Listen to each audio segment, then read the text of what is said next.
Welcome to Technology Tuesday, brought to you by the Attain Computer Lab at the Capital District EOC. Today, we're going to discuss some simple ways to select text using Microsoft Word 2016. I'll be demonstrating these techniques using a transcript of the text from Dr. Martin Luther King Jr.'s famous I Have a Dream speech. For these tips, I've zoomed in to show you the full page. We don't need the ribbon to select.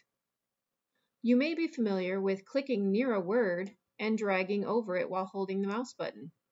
You can click and drag from left to right, as you see here, or right to left.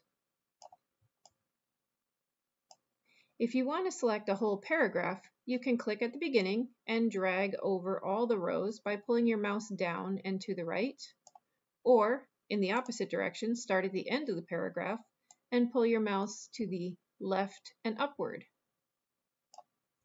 But there's a faster way.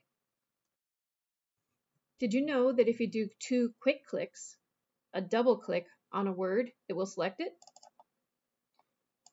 That's a great time saver. Even more interesting is if you triple click, which takes some practice, you'll select a whole paragraph.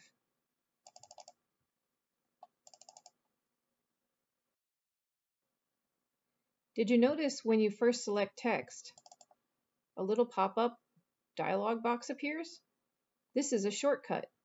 Here you can change the font, its size, and its color, among other things. You can even select areas of text that aren't touching each other. To do that, make your first selection. Then hold the Control key and keep it held while you select the rest of your text.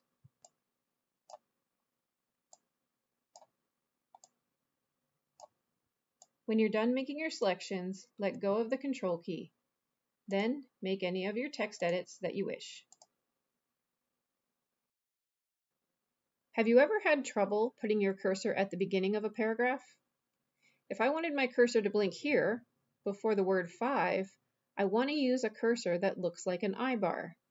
And when I click at that point, my insertion point or cursor moves and it's blinking, ready for me to type. A lot of people have trouble doing this because they're too far into the left margin. If you move slightly to the left, notice the cursor changes into a rightward leaning arrow. If you click now, it selects the line of text straight across the page.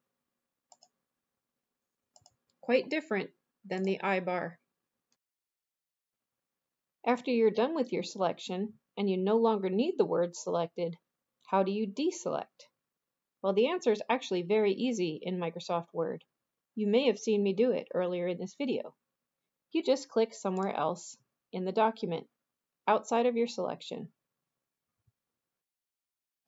Thanks for watching this episode of Technology Tuesday. We'll see you next week with more technology and computing quick tips. Want to know more about Attain? Call the lab at 518-273-1900 or visit our website. Happy computing!